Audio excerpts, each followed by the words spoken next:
Ada tidur yang berpahala. Yang mana? Yang pertama, tidurnya orang untuk sholat atau ibadah.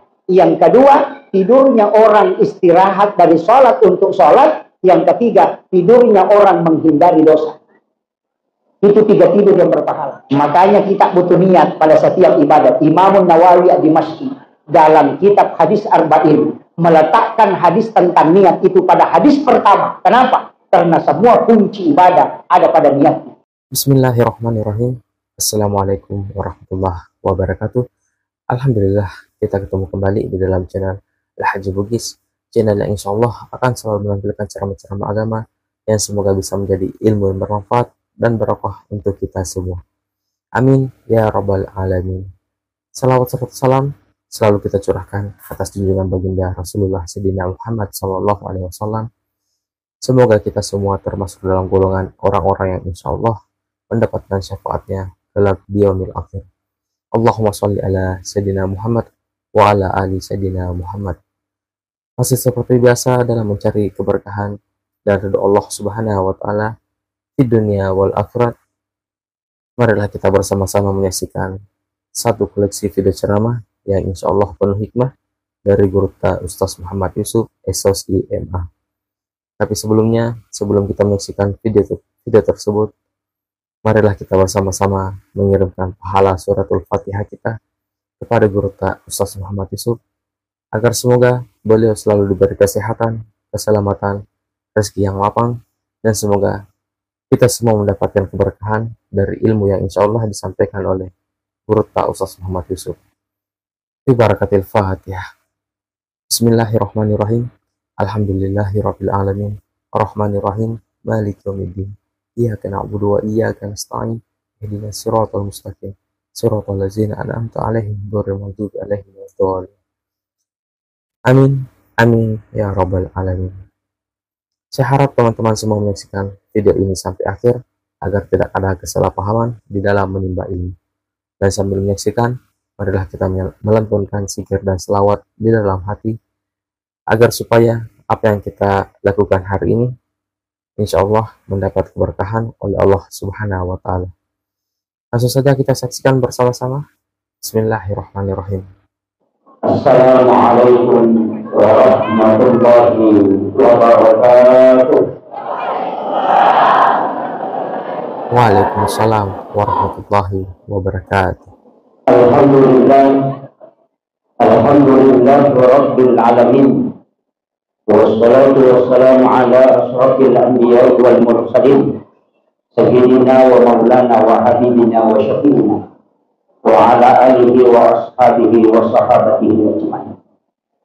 Allahumma salli ala sayyidina Muhammadin tibul qulubi wa dawaiha wa afiyatil abdani wa shifaiha wa nuril absari wa diyaiha wa ala alihi wa sahbihi wa sallam. Allahumma salli ala sayyidina Muhammadin salatan tuballighuna biha kullal maqsud. Ya Jawwadu ya Ma'bud, ya Rahimu ya Wadud, bi rahmatika ya arhamar rahimin. Yang kami muliakan dan kami ta'zimi para alim ulama, para tokoh masyarakat, para azatis dan azatizah, wabil khusus seluruh pengurus Yayasan Istiqamah Makassar yang insya Allah semoga kesemuanya mendapatkan keberkahan dari Allah Subhanahu wa taala.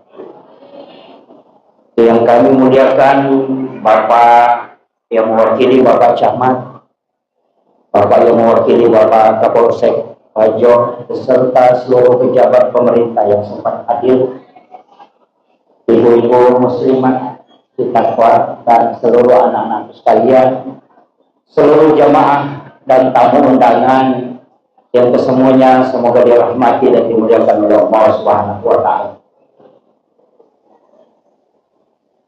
Peringatan Maulid Nabi besar Muhammad sallallahu alaihi wasallam setiap tahun kita peringati. Kenapa sebenarnya kita memperingati kelahiran Nabi? Karena kalau kita membuka kitab-kitab sejarah, memang semua manusia yang diciptakan oleh Allah Subhanahu wa Ta'ala, yang selalu diperingati adalah kematiannya. Tapi khusus Rasulullah yang diperingati justru kelahirannya. Karena memang kita bagi Rasulullah itu tidak pernah wafat. Karena orang yang mengatakan Rasulullah wafat, sebenarnya secara hakikat beliau itu justru lebih hidup. Karena orang yang meninggal justru ruhnya itu semakin bebas. Para wali-wali Allah itu tidak mati di sisi Allah, apalagi Rasulullah Sayyidul Anbiya. Dari situlah sehingga salam kepada Rasulullah menggunakan kalimat Assalamu alaika ayyuhan nabi wa rahmatullahi wa barakatuh. Assalamu alaika ya Rasulullah.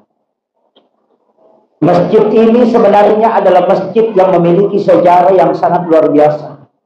Salah satu ulama kita yang dikenal dengan Nasirus Sunnah adalah Andre Gurutta almarhum al-Maghfurlah Ki Haji Muhammad Nur.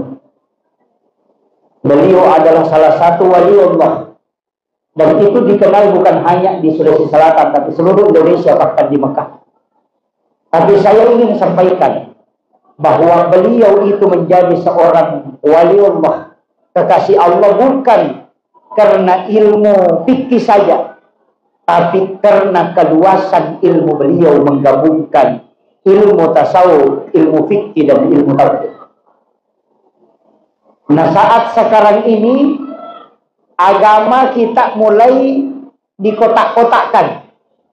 Seakan-akan selalu dikatakan tasawuf ini justru bid'ah dan ilmu sesat.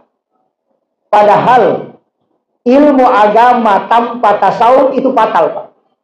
Karena orang sholat karena syariat, maka dia bisa tahu sah tidak sholatnya. Tapi untuk khusyuk dalam sholat itu mustahil. Makanya kajian agama itu 3. Kajian Islam, kajian iman, dan kajian ihsan. Kalau kajian Islam itu berbicara tentang hukum-hukum agama. Itulah ilmunya disebut ilmu fikih. Ulamanya disebut fuqaha. Mazhabnya Syafi'i, Maliki, Hanafi, dan Ahmad bin Hanbal. Di sini banyak perdebatan. Perbedaan pendapat itu tidak masalah, karena masing-masing punya kaidah. Ulama berbeda pendapat dalam masalah fikih tidak pernah saling menyalahkan. Hanya mengatakan, kami yakini pendapat kami yang paling benar, tapi boleh jadi tidak menutup kemungkinan ada kesalahan di dalamnya. Sebenarnya itu adalah ketawaduan ulama kita. Cuma sekarang ini kadang-kadang mengatakan hanya ini yang paling benar, yang lain salah. Ini jadi masalah. Guru Kiai Abdul Muin Yusuf Kali Sidendreng pernah mengatakan, sebenarnya bukan perbedaan pendapat yang menjadi masalah. Yang menjadi masalah ketika hanya pendapat kita yang kita anggap paling benar dan yang lain disalahkan. Di situ letak masalahnya. Kemudian yang kedua, ada kajian iman. Ulamanya disebut murabbi, ilmunya disebut teologi. Kajian ini masuk kajian tauhid. Mazhabnya Mu'tazilah, Jabariyah, Qadariyah, Sunni dengan Syiah, Ahlus Sunnah wal Jamaah. Kalau naik satu tingkat, ada kajian ihsan. Inilah kajian tasawuf. Ulamanya disebut mursyid. Mazhabnya disinilah muncul tarekat Khalwatiyah, Samam Yusufiyah, kemudian Qadiriyah, Naqsabandiyah, di sini semua muncul. Itulah mazhabnya. Makanya dalam agama belajar fikih penting untuk tahu sah tidaknya ibadah. Belajar tauhid penting supaya kita bisa mengenal siapa yang disembah. Tapi belajar tasawuf lebih penting karena hakikat ibadah dan kenikmatan semua ibadah di situ berada. Makanya anak-anakku yang belajar di madrasah, di masjid ini, memang tradisi ulama kita itu tidak boleh hilang. Ngaji ke ulama yang sekarang ini bahaya. Karena banyak yang ngaji langsung ke YouTube. Istilahnya YouTube langsung ke hadisnya langsung. Tidak ngaji ke ulamanya. Sehingga hadis diterjemahkan sesuai pemahamannya. Wah, itu fatal, Pak. Saya itu kalau ceramah dipastikan tidak pernah mengeluarkan pendapat pribadi. Saya kalau ceramah selalu mengatakan menurut Andre Gurutta Profesor Doktor ini, menurut Andre Gurutta Kiai Abdul Rahman Ambodalle, menurut Imam Syafi'i, menurut Imam Malik, menurut Abu Hanifah. Saya tidak pernah mengatakan menurut saya begini. Kenapa? Saya tidak mau susah kalau di hari kemudian. Nanti kalau di hari kemudian saya ditanya, kenapa begini pendapatmu? Saya bilang itu Imam Syafi'i yang bilang, tanya dia. Makanya saya itu selalu sebut pendapat guru. Ada yang mengatakan, kenapa tidak kembali ke Al-Quran dan hadis? Kan ada Al-Quran dan hadis. Itu kalimat benar ketika kita hidup di zaman Rasulullah. Tapi kalau hidup di zaman sekarang, itu kalimat yang terlambat keluar. Makanya kalau mau kembali ke hadis, kembali ke Nabi, kembali ke Al-Quran, kembali ke Allah, itu sudah keliru. Kenapa? Dalilnya jelas. Ihdinas siratal mustaqim, siratal ladzina an'amta 'alaihim. Di situ bukan siratal nabi, bukan siratal rasul, tapi siratal ladzina an'amta 'alaihim.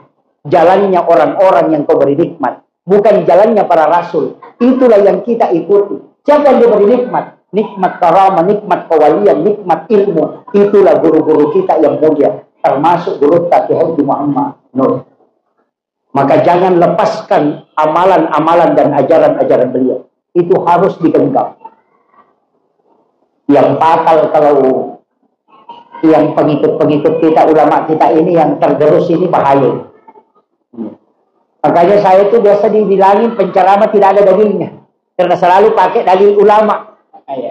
Karena saya mau selamat, Pak. Takut nanti ditanya. Karena kalau ada ustaz mengatakan menurut saya, oh itu nanti disimpan lama.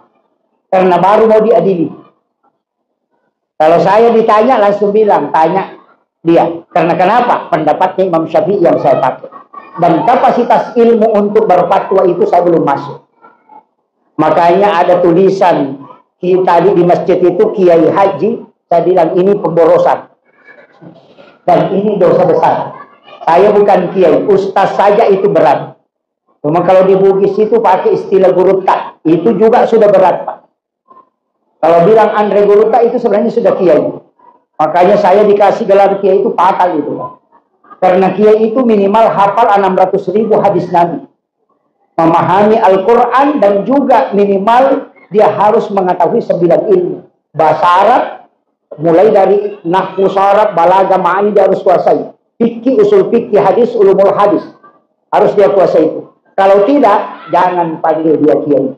Sebelum waktunya. Hanya saya ini jangan panggil kiai, Pak. Panggil ustaz itu sudah lebih. Tanggung jawabnya berat. Kalau di Jawa ada satu tambahannya. 2 istrinya. Iya. Jadi kalau kita di Makassar tidak. Kemudian Rasulullah sebenarnya sebelum beliau wafat itu sudah meminta memang kepada Allah bagaimana umatnya ini supaya semua perjalanannya mulai sejak kita di dunia sampai ke alam akhirat itu sudah diselamatkan oleh Allah. Jadi blok-blok sebenarnya ini sudah jelas, Pak. Kita di dunia kalau melanggar itu ada taubatnya. Makanya dari sholat ke sholat. Kenapa tarekat perlu dipelajari? Di tarekat orang Bugis itu ada istilah sempejata petuh. Kalau kita bahasakan sholat yang tidak terputus. Saya sering mengatakan orang yang tidak mengamalkan sholat tidak terputus ini maka dia adalah orang yang paling rugi. Iya. Dan itu hadis, Pak. Rasulullah mengatakan umatku adalah umat yang terbaik karena dia meninggalkan satu kebaikan menuju ke kebaikan yang lain. Makanya tadi kita sholat isya berjamaah, mestinya di sujud terakhir sholat isya itu tadi, kita sudah niatkan untuk sholat subuh. Makanya niat sholat dengan niat mau sholat itu berbeda. Niat sholat itu ketika berdiri mau melaksanakan sholat, ada 2. Ada yang memasukkan dalam takbir, dalam niat, niat itu dimasukkan dalam takbir. Ketika mengucapkan kalimat Allah, di situ kita berniat. Jadi niat tidak dilapaskan, tapi dimasukkan dalam takbir. Kalau mampu. Kalau was-was, lebih baik berniat sebelum takbir. Itu niat sholat. Tapi kapan niat mau sholat? Ketika kita sujud terakhir atau sebelum salam. Itu ada dua tempat. Ketika sujud terakhir pada rakaat terakhir sholat isya, niatkan memang untuk sholat subuh. Makanya setiap perjalanan kita kemanapun pasti menuju ke sholat. Bapak ke pasar pasti menuju ke sholat. Inilah yang dikatakan ulama sufi, bahwa ketika engkau meninggal di atas tempat tidurmu dan engkau meninggal dimanapun, tetap engkau meninggal dalam keadaan mati syahid, karena engkau meninggal menuju sholat. Jangan diputus. Setelah salam, assalamualaikum warahmatullah, assalamualaikum warahmatullah, sholat terputus, maka berapa jam kita tidak dapat pahala. Ketika meninggal diantaranya kita tidak meninggal menuju ke sholat, tapi ketika kita niatkan, maka itu tersambung. Kenapa orang kekal di dalam surga padahal umur dan pahala terbatas? Karena niat melakukan kebaikan yang selalu diberikan balasan, sehingga orang kekal di dalam surga. Jadi kalau pahala mau dihitung, Pak, kita cuma sebentar di surga. Tapi karena niat melakukan kebaikan terus menerus, ketika Allah takdirkan kita wafat, tapi niat pahalanya terus jalan, itulah yang membuat orang kekal di dalam surga. Makanya sambung terus ya. Sholat isya ke sholat subuh ke sholat duhur ke sholat asar. Niatkan terus. Itu yang disebut dengan sholat yang tidak terputus. Maka dia sempejat terpetuh. Kenapa menutup sholat itu dengan salam? Salam itu kan ada dua, ketemu atau berpisah. Makanya salam ke kanan karena menyambung waktu sholat. Berikutnya, salam ke kiri karena melepaskan waktu sholat sesudahnya. Jangan lepaskan lebih dulu sebelum kau menyambung yang sebelumnya. Itulah orang yang paling beruntung. Yang kedua, dari tidur ke tidur. Karena tidur ini juga bisa berpahala. Tapi tidur juga bisa sia-sia. Ada tidur yang berpahala. Yang mana? Yang pertama, tidurnya orang untuk sholat atau ibadah. Yang kedua, tidurnya orang istirahat dari sholat untuk sholat. Yang ketiga, tidurnya orang menghindari dosa. Itu 3 tidur yang berpahala. Jadi kalau mau tidur kalau malam, niatkan memang, saya mau tidur cepat supaya bisa bangun sholat tahajud. Kalau tidak bangun sholat tahajud, niatkan, saya mau tidur, mudah-mudahan saya mau bangun untuk sholat subuh. Berapa lama kita tidur, maka itu dinilai ibadah, karena tidurnya untuk sholat. Makanya kita butuh niat pada setiap ibadat. Imam Nawawi ad-Dimashqi dalam kitab hadis Arba'in meletakkan hadis tentang niat itu pada hadis pertama. Kenapa? Karena semua kunci ibadah ada pada niatnya. Air 1 botol seperti ini, Pak, itu kita bisa niatkan untuk 10 manfaat. Bisa juga hanya 1. Ketika mengambil air minum, niatkan supaya dia bisa menjadi obat. Niatkan juga supaya untuk menguatkan daya ingat menghafal. Niatkan juga untuk mudah menerima ilmu. Niatkan juga untuk berkah dalam kehidupan. Niatkan juga supaya air ketika masuk ke dalam tubuh itu bisa menjaga kita supaya tidak melakukan dosa besar. Niatkan juga supaya kita bisa pakai untuk beribadah kepada Allah. Niatkan juga supaya dia tidak keluar melalui kotoran, tapi keluar melalui keringat dan membawa keberkahan. 1 botol air yang kita minum bisa mendapatkan 10 keberkahan. Kalau kita minum saja dengan basmalah, mungkin dapat 1. Itulah bedanya orang yang berilmu dengan yang tidak. Sebenarnya sederhana, Pak. Jadi kalau mau minum, jangan sembarang minum. Jangan langsung bismillahirrahmanirrahim, langsung dihantam. Niatkan memang. Orang yang biasa pergi umrah, kadangkala ada yang berbolak-balik ke WC buang air kecil. Coba niatkan. Ketika mau minum, berdoa. Ya Allah, jangan air ini aku mohon kepadamu. Jangan dia keluar melalui air kencing, tapi keluarkan melalui keringat. Orang itu bisa bertahan tidak buang air kecil sehari semalam hanya karena berdoa meminta berkah air yang dia minum. Saya dapat 1 sejarah. Pernah membaca 1 risalah Syekh Halil Bangkalan ketika menuntut ilmu di Mekah. Dia 1 bulan tidak buang hajat. Karena setiap makanan yang dia makan, dia berdoa supaya dia tidak meletakkan kotoran di tanah haram. Itu doanya para ulama. Makanya ulama-ulama kita itu sungguh sangat luar biasa, Pak. Saya itu punya alasan sederhana yang selalu menyalahkan maulid dan membidahkan. Menyalahkan barasanji, menyalahkan baca doa bersama, menyalahkan ini. Mengatakan pelakunya adalah bid'ah, masuk neraka. Saya punya jawaban singkat saja, Pak. Semua ulama yang melaksanakan barasanji, Andre Guru Taki Abdul Rahman Ambodalle, Andre Guru Taki Haji Muhammad Nur, Andre Guru Taki Haji Abdul Mun Yusuf Kalisidendre, semua ulama Andre Guru Taki Haji Sanusi Baco melaksanakan maulid Isra Mi'raj barasanji mahalul qiyam. Seandainya perbuatan itu bid'ah, tidak mungkin dia jadi wali. Coba. Dan orang dipastikan keselamatannya ketika dia wafat. Karena yang hidup seperti saya ini belum tentu selamat. Tidak tahu ujungnya bagaimana. Tapi ulama kita yang telah menanamkan semua itu, memerintahkan, coba lihat. Andre Guru Taki Abdul Rahman Ambodalle adalah waliullah. Guru Tasa'adab. Guru Taki Abdul Malik Belawah. Guru yang ada di Makassar ini luar biasa. Semua mereka bermaulid. Dan beliau menjadi wali. Tidak mungkin menjadi wali kalau bukan kekasih Allah. Dan pasti disenangi oleh Rasulullah.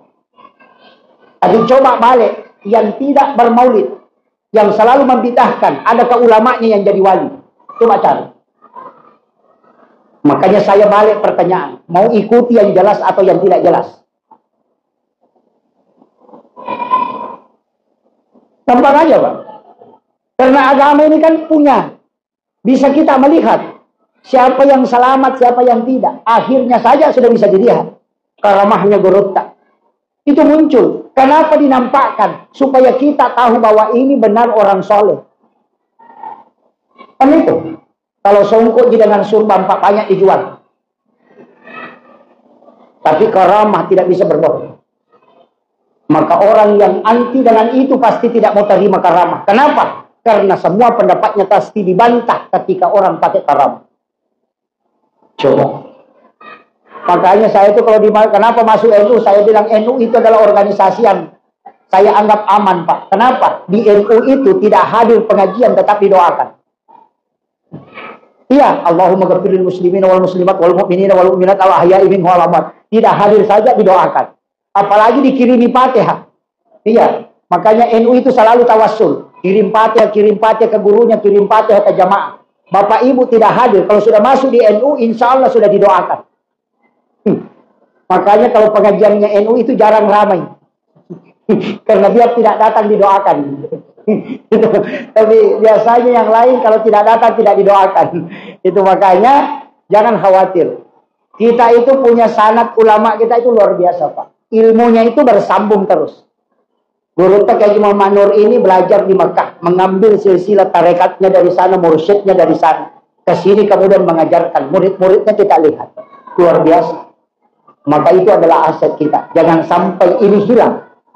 Karena orang masuk surga itu, Pak, jalurnya apa? Ada dua. Jalur rahmat, itu otoritas Allah. Jangan nilai pahala kalau rahmat, tidak melihat pahala.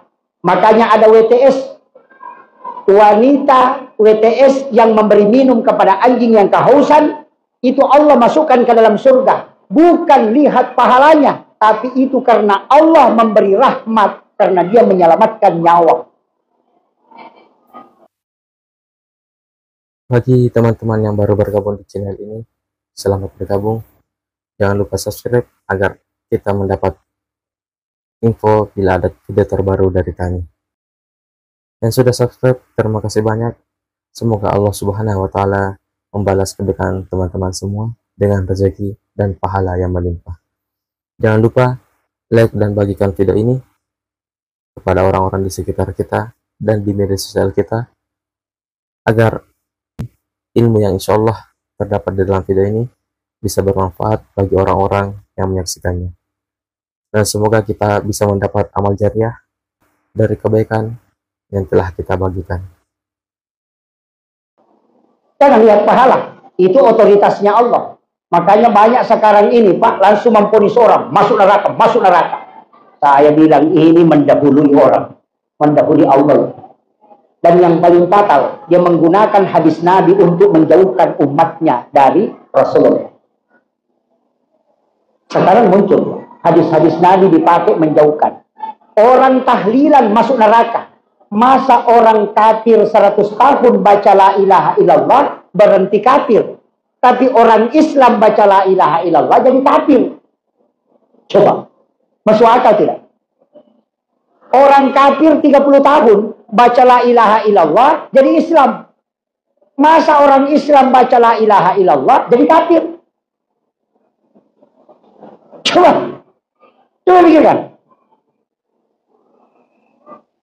Bahkan saya ini tapi ini agak kasar ya, mohon maaf, ini agak kasar.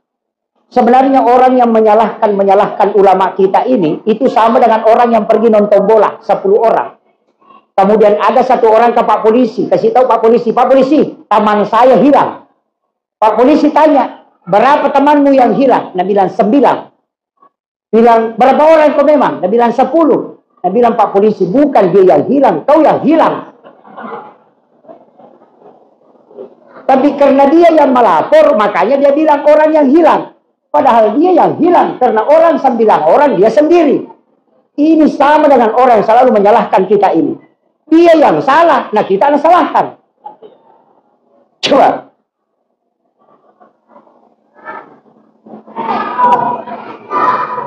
Kemudian, coba kita lihat kebalikannya lagi. Saya coba anukan Pak, coba lihat kebalikannya. Yasinan ada yang menganggap bid'ah. Baca Yasin hari malam Jumat bid'ah. Saya mengatakan, dari mana dapat dalil melarang orang baca Quran? Tidak ada. Berarti perintah baca Quran kan jelas. Dalil melarang orang baca Quran waktunya hanya di dalam WC saja. Selain itu tidak ada.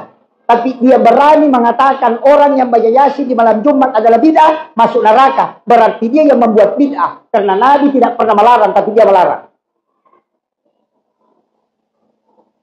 Coba, terbalik kok. Kita yang baca disalahkan, padahal dia yang salah menyalahkan kita.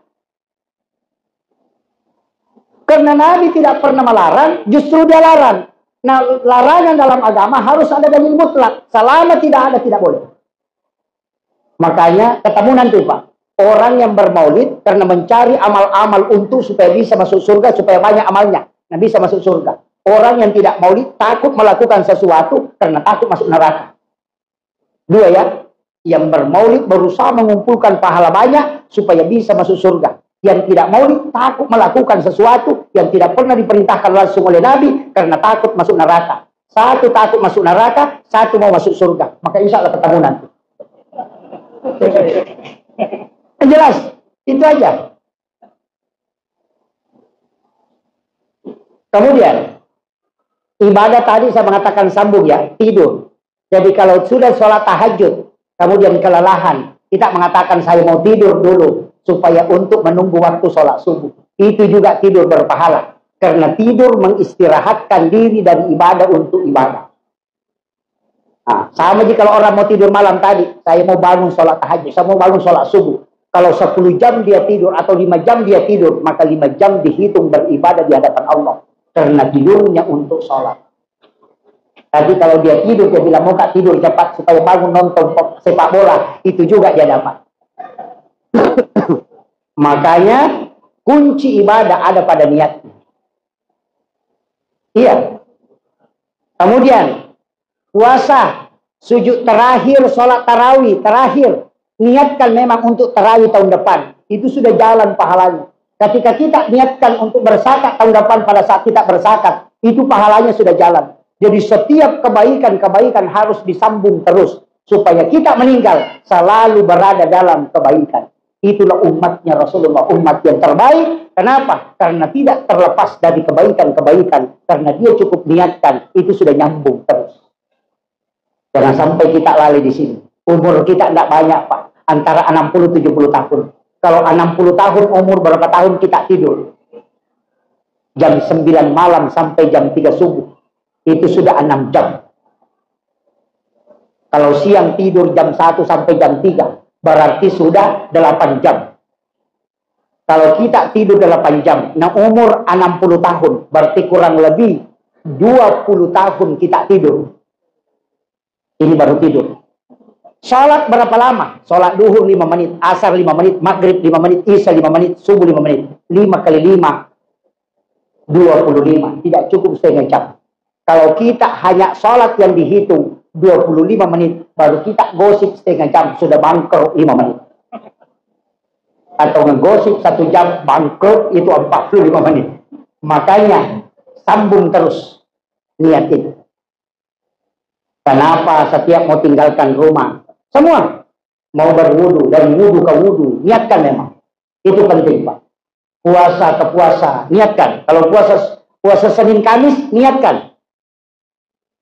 Jadi sambung terus supaya kita tidak pernah terlepas dari ibadah. Meninggal, insya Allah mati sakit. Itu kuncinya. Kemudian Rasulullah, apa yang diminta lagi Rasulullah kepada Allah?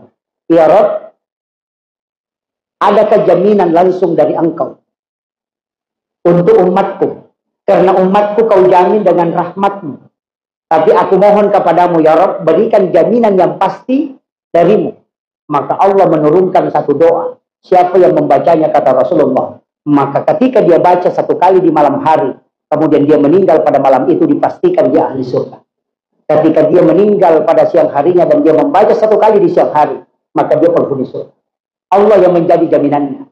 Doanya pendek. Inilah yang membuat iblis menangis sampai matanya bengkak, kata Nabi. Tidak ada doa yang diturunkan oleh Allah yang membuat iblis menangis sampai matanya bengkak, kecuali sayyidul istighfar. Allahumma anta rabbi la ilaha illa anta khalaqtani wa ana 'abduka wa 'abduka wa bika mastata'tu a'udzu bika min syarri ma sana'tu wa bika bi ni'matika 'alayya wa bika bi dhanbi faghfir li wa innahu la yaghfiru dhunuba illa anta. Sudah hafal? Kalau tidak hafal, yang ditakuti neraka, tutup aja pintunya neraka, Pak. Nabi ketika Isra Mi'raj, dia keliling di dalam neraka, keluar dari neraka, itu Nabi meneteskan air mata. Tapi neraka bertanya kepada Rasulullah, ya Rasulullah, apa yang membuatmu sedih? Nabi mengatakan, aku khawatir kalau umatku masuk ke sini, karena dia akan tersiksa dengan pedihnya siksaan di dalamnya. Rasulullah mengatakan, apakah ada yang bisa dibaca umatku sehingga tidak masuk ke sini? Apa kata neraka? Ada Muhammad. Sampaikan kepada umatmu membaca. Dalam riwayat ada 2. Dia mengatakan salah samarat 3 kali, ada mengatakan 7 kali. Allahumma ajirni minan nar. Neraka yang mengatakan, ketika umatmu Muhammad membaca doa ini, aku menutup pintuku sehingga dia tidak masuk. Coba. Itu rahmat. Dihafal gitu? Kalau saya jangan pakai Allahumma ajirni, pakai Allahumma ajirna minan nar. Karena dalilnya jelas, ku ampusakum wa ahlikum nara. Jaga diri dan keluarga. Nah, Allahumma ajirna itu mengikutkan keluarga. Kalau Allahumma ajirni itu hanya sendiri. Makanya sesudah sholat kan dibaca itu.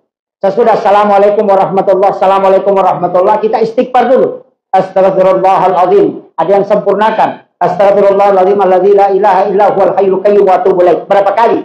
3 kali. Ada yang protes. Kenapa orang selesai sholat istighfar padahal dia baru saja melaksanakan ibadah? Itu karena tidak paham. Orang yang sholat itu berdosa. Apa dosanya orang sholat? 3. Gerakannya tidak sempurna. Ingatannya tidak sempurna. Karena dia menghadap kepada Allah tapi dia mengingat hartanya. Kemudian bacaannya tidak sempurna. Maka istighfar 3 kali menghapuskan dosa ingatan yang tidak sempurna. Yang kedua, lapas yang tidak sempurna. Yang ketiga, gerakan yang tidak sempurna. Makanya kita istighfar 3 kali sesudah salam dalam sholat. La ilaha illallah wahdahu la syarika lah, lahul mulku wa lahul hamdu yuhyi wa yumiitu ala kulli syai'in qadir. Kenapa dibaca 10 kali di waktu maghrib dan 10 kali di waktu subuh? Karena itu hadis Nabi. Siapa yang membaca 10 kali, walaupun sebesar buih di lautan dosanya, maka Allah akan mengampuninya. Sholat isya, duhur, asar itu 3 kali. Kenapa? Karena memang hadisnya ada yang 3 kali, ada yang 10. Untuk pagi dan petang 10, selain itu 3 kali. Kemudian ada Allahumma ajirna minan nar. Makanya baca itu, Pak. Ada juga orang assalamualaikum, assalamualaikum, langsung lompat keluar. Nanti ikamat orang baru masuk, sandalnya sudah menghadap keluar memang. Tapi tidak ada di sini. Tidak ada juga. Tenanglah di masjid. Datanglah sebelum azan dikumandangkan. Imam Malik mengatakan, kalau mau lihat orang malas adalah orang yang datang ketika azan dikumandangkan.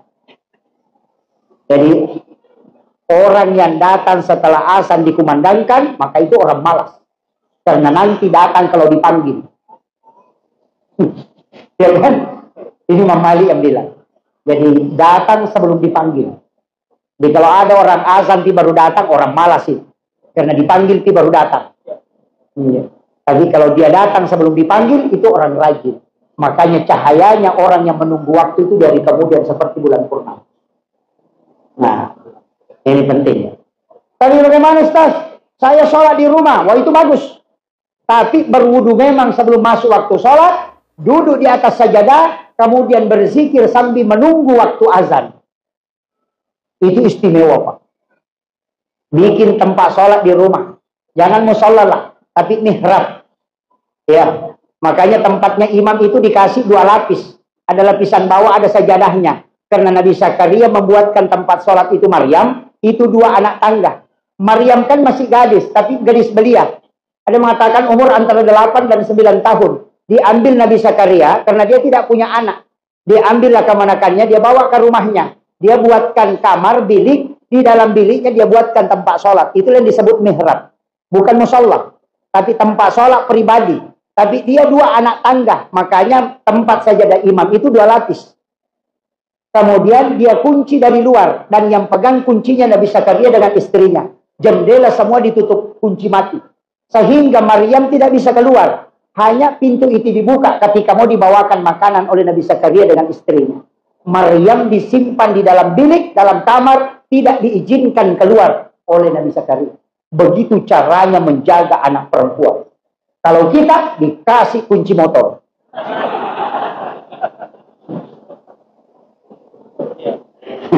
Jadi masalah. Tapi apa yang terjadi? Kullama dahala alaiha Zakaria al-mihrab wajada indah hariskan. Setiap Nabi Zakaria masuk ke dalam kamarnya Maryam, wajada indah hariskan. Selalu melihat ada makanan, padahal dia tidak pernah kasih masuk. Mulai kaget. Kok ada buah-buahan musim panas di musim dingin? Kok ada anggur di sini? Kok ada kurma? Nah, pintunya terkunci. Makanya dia bertanya, "Anna laki hasa?" Dari mana ini?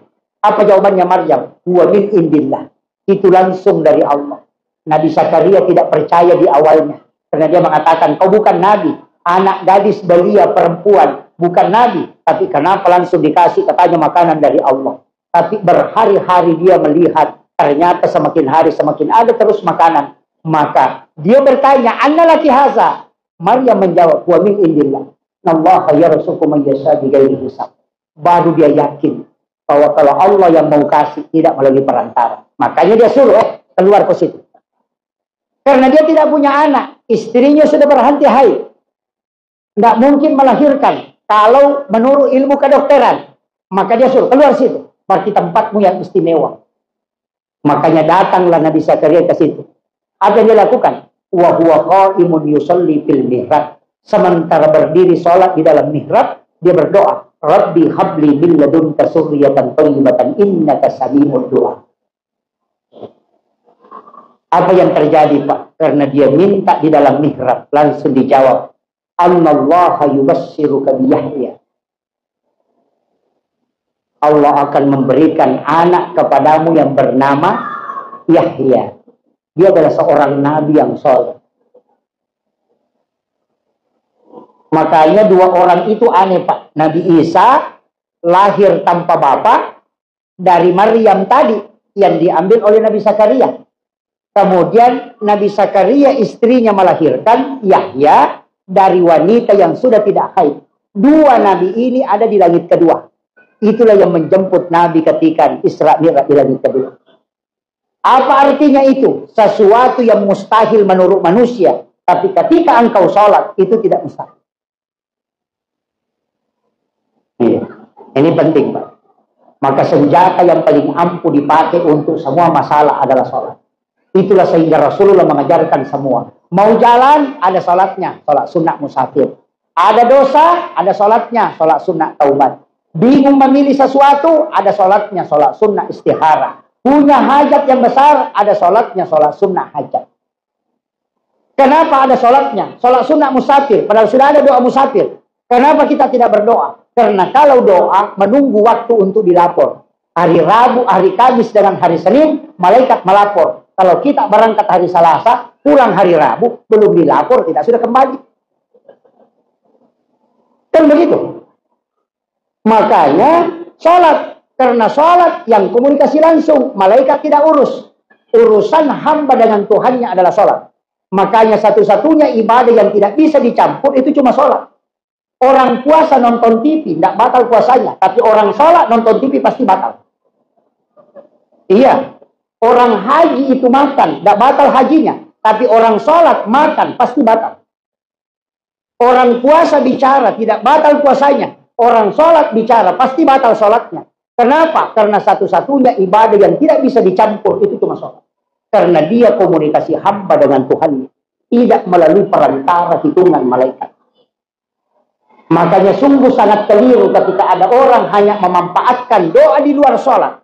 Yang Nabi mestinya di dalam sujud minta. Iya, minta dalam sujud. Ketika kita sujud, minta di situ. Karena tempat hamba lebih dekat dengan Tuhannya. Itulah yang diajarkan Rasulullah. Makanya orang yang paling banyak sholatnya itu Rasulullah. Tapi apa keistimewaannya kita? Karena Nabi mintakan ibadah. Sebenarnya ibadah kita itu tidak banyak, Pak. Cuma Nabi yang mintakan. Karena umur kita pendek, makanya dia minta banyak. Puasa 3 hari setiap bulan. Kita sebut somin ayamil bid. Itu bukan puasa kita, itu puasanya Nabi Adam. Ketika Nabi Adam dilemparkan dari surga ke bumi, kemudian dia bertaubat di hadapan Allah, dia puasa 3 hari. Hari pertama 1/3 badannya putih. Hari kedua 2/3 badannya putih. Hari ketiga dia puasa seluruh badannya putih. Makanya disebut puasa putih. Saumin ayamil bid.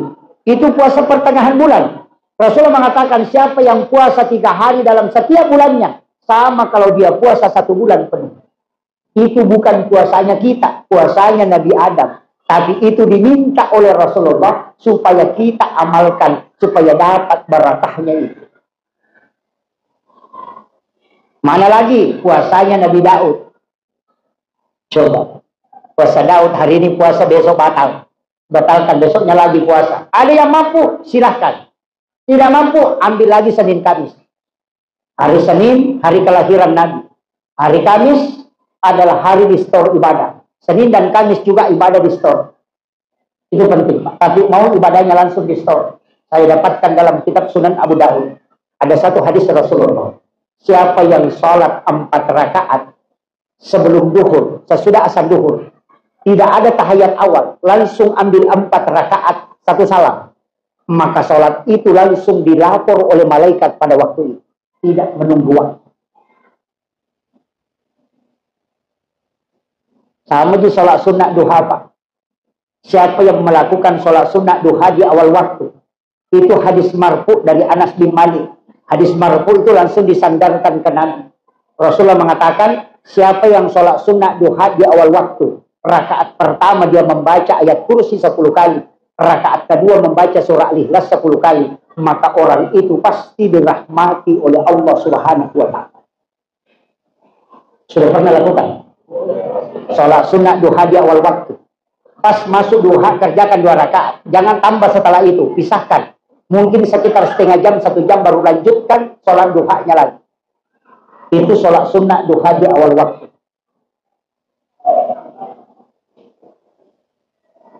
Banyak sekali sholat sunnah, Pak. Saya pernah mengkaji sholat sunnah, ada kurang lebih 200, hampir 300 sholat sunnah itu jumlahnya. Bukan rakaatnya, tapi jumlahnya memang.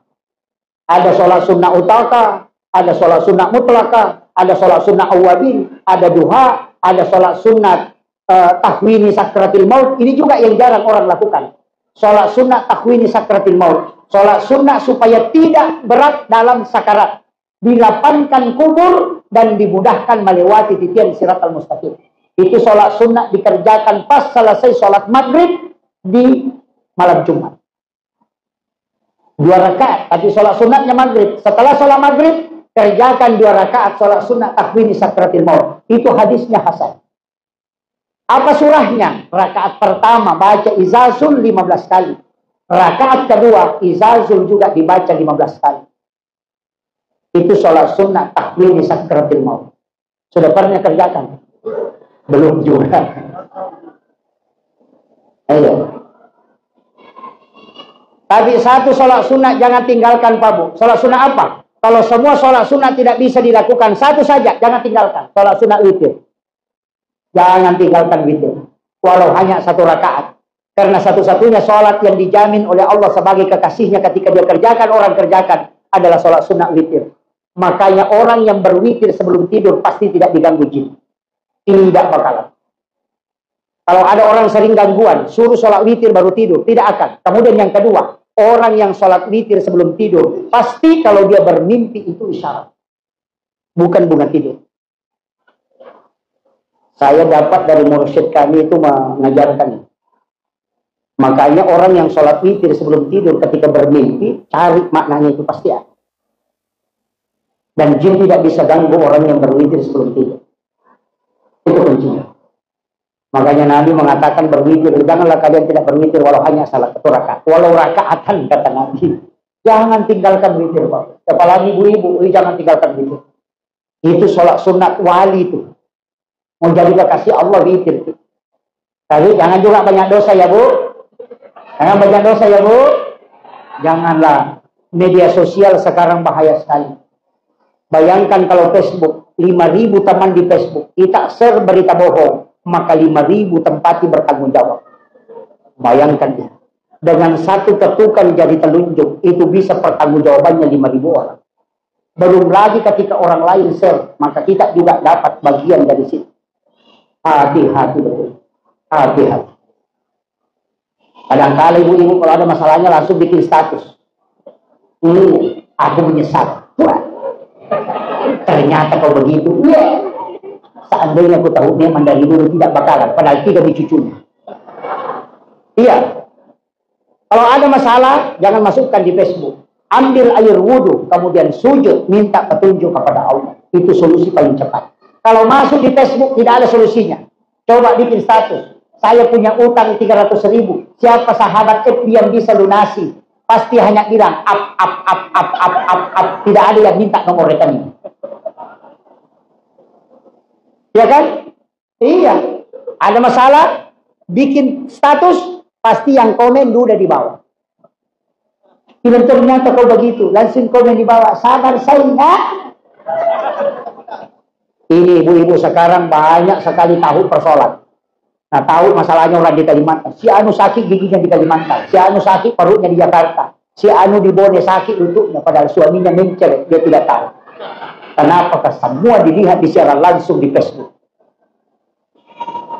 Saya sampaikan, lebih baik mematikan handphone 2 jam di rumah. Kapan itu? Sesudah sholat maghrib sampai jam 9 malam. Jangan nyalakan HP. Atau silentkan. Simpan handphone, jangan pegang. Apa? Supaya ada komunikasi anak dengan orang tua. Kenapa banyak anak tidak bisa dinasehati? Karena sudah tidak ada ikatan batin anak dengan orang tuanya. Karena sibuk main Facebook, satu sibuk main YouTube, satu sibuk main game. Makan saja tidak pernah bersama. Anaknya makan di depan TV, bapaknya di kursi, mamanya di dapur. Berkah dicabut. Makanya saya sampaikan, coba kita matikan atau tidak pegang handphone 2 jam saja di rumah. Supaya orang tua dengan anaknya ada komunikasi. Istri dengan suaminya. Makanya saya sering kasih tahu anak saya. Nah, ketika saya pulang ceramah, tiba di rumah di pesantren seperti ini. Kau duduklah bersama, kita makan bersama. Jadikan ini momen istimewa. Karena tidak tahu, mungkin engkau atau saya yang mati besok. Jadi setiap bersama keluarga, menjadikan itu momen yang paling berharga. Karena kita tidak tahu siapa yang lebih dulu dicabut nyawanya oleh Allah. Mungkin saja hari ini kita makan bersama, besok dia tidak ada. Maka tapi ketika kita bersama dengan penuh kasih sayang, maka kita tidak akan menyesal karena sudah melakukan yang terbaik untuk keluarga.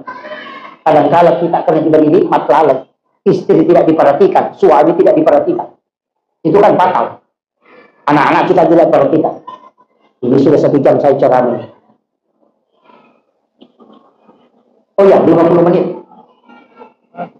Tinggal 10 menit, 1 jam. Oke, saya ingin kasih sederhananya. Salawat kepada Rasulullah sebenarnya itu adalah ibadah yang paling utama dari semua ibadah yang ada. Bahkan salat ini tidak akan pernah sah kalau kita tidak salawat. Doa tidak akan pernah sampai kepada Allah karena pintu langit tidak terbuka kalau kita tidak bersalawat. Dan tidak ada perkumpulan yang mendapatkan doa malaikat dan didatangkan berkah kecuali orang itu bersalawat kepada Rasulullah. Maka 3 ibadah ini sia-sia ketika kita tidak bersalawat.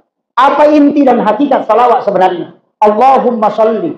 Itu kan kita minta Nabi diberi keselamatan. Kenapa kita minta? Padahal dia sudah selamat. Itu karena kembalinya ke kita yang lebih banyak. Sama dengan ember yang penuh air, ketika diisi air, lebih banyak yang tumpah daripada yang masuk. Begitu pula dengan rahmatnya Rasulullah, syafaatnya baginda Rasulullah. Makanya kalau mau masuk surga, lewat jalur syafaat Rasulullah ada 2. Syafaat umum dan syafaat khusus. Kalau syafaat khusus, itu sebelum masuk neraka sudah diselamatkan. Tapi kalau syafaat umum, Nabi berbolak-balik ke neraka mengambil umat. Pintu surga tidak akan terbuka kecuali Rasulullah yang membuka pertama. Tapi pintu surga pun tidak akan tertutup kecuali Nabi yang menutup terakhir. Karena dia akan berbolak-balik ke neraka mengambil umatnya. Nanti habis baru Nabi tidak kembali. Pernah lihat pengurus travel, pengurus umrah, lebih dulu ke bandara, terakhir naik. Karena mengurus jamaahnya. Urus tiketnya, urus ini. Paling pertama datang. Tapi paling terakhir juga naik pesawat. Kenapa? Begitu juga Rasulullah. Paling pertama membuka surga. Tapi paling terakhir juga dia masuk. Kenapa? Karena dia berbolak-balik mengambil umat yang ada di dalam neraka. Maka jangan sampai kita tidak mendapatkan syafaat baginda Rasulullah. Siapa yang dijanji syafaat? Yang salawat 100 kali setiap malam Jumat. Yang kedua, yang menjawab azan dan membaca doa sesudah azan. Kemudian yang ketiga, yang pernah bermimpi ketemu Rasulullah, itu pasti dijanji syafaat. Yang paling gampang itu salawat 100 ya. Allahumma sholli ala sayyidina Muhammad wa ala sayyidina Muhammad. Baca 100 kali setiap malam Jumat. Itu dijanjikan syafaat oleh Rasulullah. Bahkan di yaumil akhir, dalam hadis qudsi dia mengatakan, Allah mengatakan, ya Muhammad, dia bukan hambaku. Tapi Rasulullah mengatakan, ya Rabb, dia adalah umatku. Apa kata Allah? Karena umatmu Muhammad, masukkan dia karena syafaat.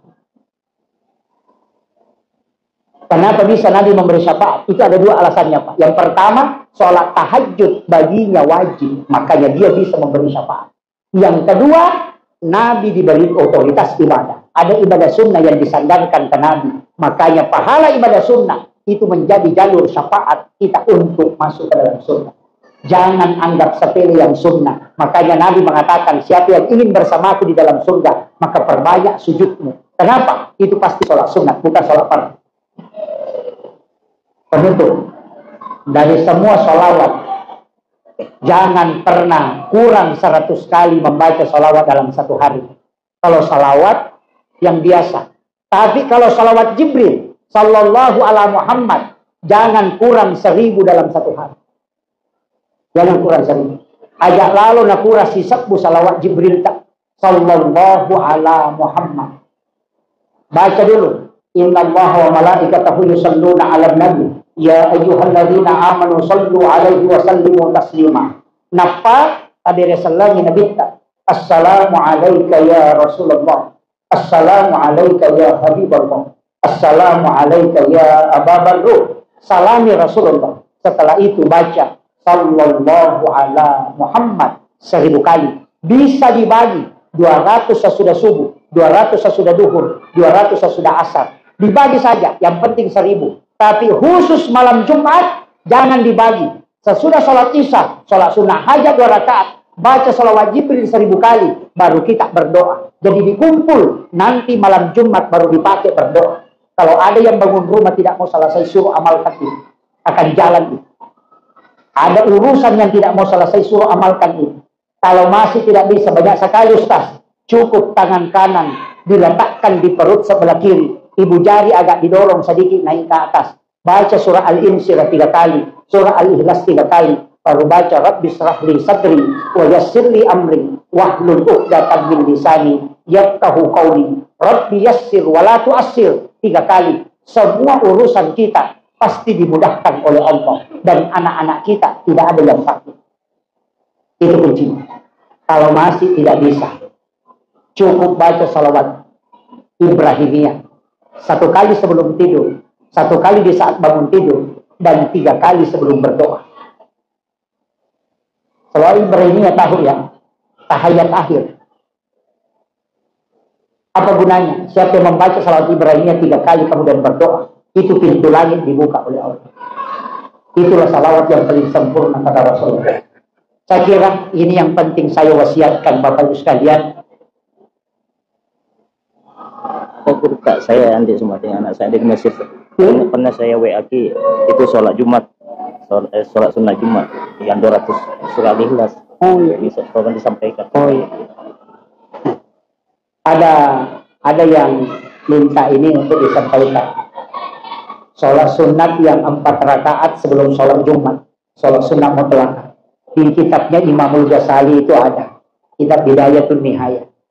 Kitab di bab sholat Jumat itu mengangkat salah satu hadis Nabi bahwa siapa yang sholat 4 rakaat sebelum Jumat, itu 2 rakaat 1 salam, tapi surahnya adalah surah Al-Ikhlas.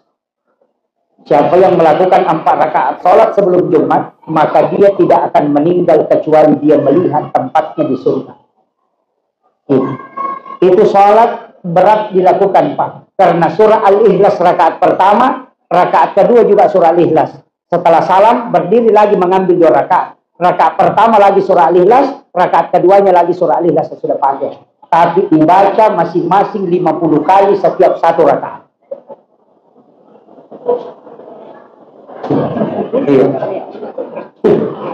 Masing-masing 50 kali berarti 200 surat Al-Ikhlas. Bisa kira-kira. Tapi siapa yang melakukan itu, dia tidak akan mati kecuali melihat tempatnya di surga. Itulah kenapa banyak ulama kita tahu bahwa saya tidak akan mendapati lagi Jumat berikutnya. Karena ketika sudah dinampakkan, dia yakin bahwa ini sudah Jumat terakhir. Itulah yang diketahui ulama-ulama kita. Tapi amalan itu bukan amalan sembarang. Memang harus betul-betul siap. Tapi biar tidak dikerjakan di masjid, bisa di rumah. Jam 10 sudah mulai kerjakan. Karena sholat ini dikerjakan di hari Jumat, tapi itu menjelang di akhir-akhir duha paling bagus sebenarnya. Itu kalau mampu. Tapi 50 surah Al-Ikhlas setiap 1 rakaat. Kalau mampu. Kalau tidak mampu, niatnya memang sholat sunat mutlak. Itu ada di kitab Imam Al-Ghazali. Saya kira cukup sekian. Akhirul kalam wallahul muwaffiq ila aqwamit thoriq. Nasrun minallahi wa fathun karim wa basyiril mu'minin. Assalamualaikum warahmatullahi wabarakatuh. Waalaikumsalam warahmatullahi wabarakatuh. Alhamdulillah, Masya Allah, tabarakallah. Itulah tadi video ceramah dari Kurta Ustaz Muhammad Yusuf, Esos IMA. Ada banyak ilmu yang terkandung di dalamnya, ada banyak hikmah yang insya Allah bisa kita petik, dan ada banyak amalan yang semoga bisa kita amalkan. Semoga bermanfaat bagi kita semua, khususnya kepada diri saya dan keluarga. Silahkan bagikan video ini kepada kerabat-kerabat kita dan di media sosial kita. Semoga kita semua mendapat percikan amal jariah karena telah membagikan kebaikan berupa ilmu yang insya Allah bermanfaat bagi orang-orang yang menyaksikannya. Mohon maaf bila ada salah kata, dan sampai jumpa di video selanjutnya. Akhirul kalam, hasbunallah ni'mal wakil, ni'mal mula wa ni'mal nasir. Assalamualaikum warahmatullahi wabarakatuh.